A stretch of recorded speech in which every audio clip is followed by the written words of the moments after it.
আপনি ডাক্তারখানায় গেছেন, ডাক্তার জিজ্ঞাসা করবে কী অসুবিধা, আপনি বললেন আমি জানি না। ডাক্তার বলবে তাহলে আমি কি করে জানবো, ওষুধ কি দেব? আমাদের চারপাশে এরকম বেশ কিছু মানুষ আছে যারা নিজেদের সত্যিকারের কি প্রবলেম জানে না।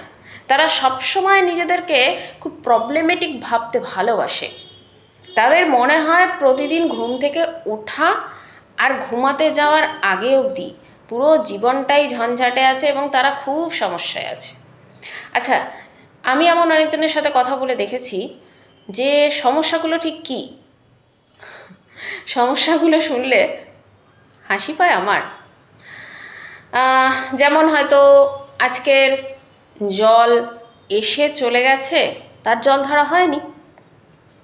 বাচ্চা সারাক্ষণ ফোন দেখে, স্কুল যেতে দেরি করে, লেট করে ফেলে, গাড়ি ফিরে চলে গেছে, কাজের মাসি আসেনি, অথবা যে রান্নাটা করে গেছে এসে সেই রান্নাটা অত্যন্ত খারাপ হয়ে গেছে, নুন বেশি দিয়ে দিয়েছে, এই আর কি। কাজের মাসি দেরি করে এসেছে, মানে যে সময় আসার কথা, সে হয়তো কাজে যায়, রাস্তায় লেটে বেরিয়েছে, দোষ হয়ে যাবে রাস্তায় গাড়ি পায়নি, জ্যাম। এ নিত্য নৈমিত্তিক ঘটনা, এবং সে নিজেকে ওরকমই ভাবতে অভ্যস্ত যে আমি খুব সমস্যায় আছি এবং আমার জীবনটা একেবারে ঝরঝরে হয়ে গেছে। সত্যিকারের জেনুইন প্রবলেম যার আছে সেটাকেই প্রবলেম বলে আমরা ভাবতে পারি এবং তার চিকিৎসা হতে পারে।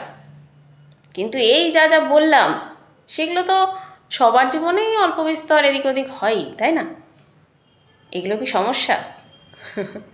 মানে এগুলো ভাবনায় সমস্যা, তাই না? সমস্যায় আছি এরকম একটা ভাবনা। এগুলো সমাধান নিজের হাতেই আছে।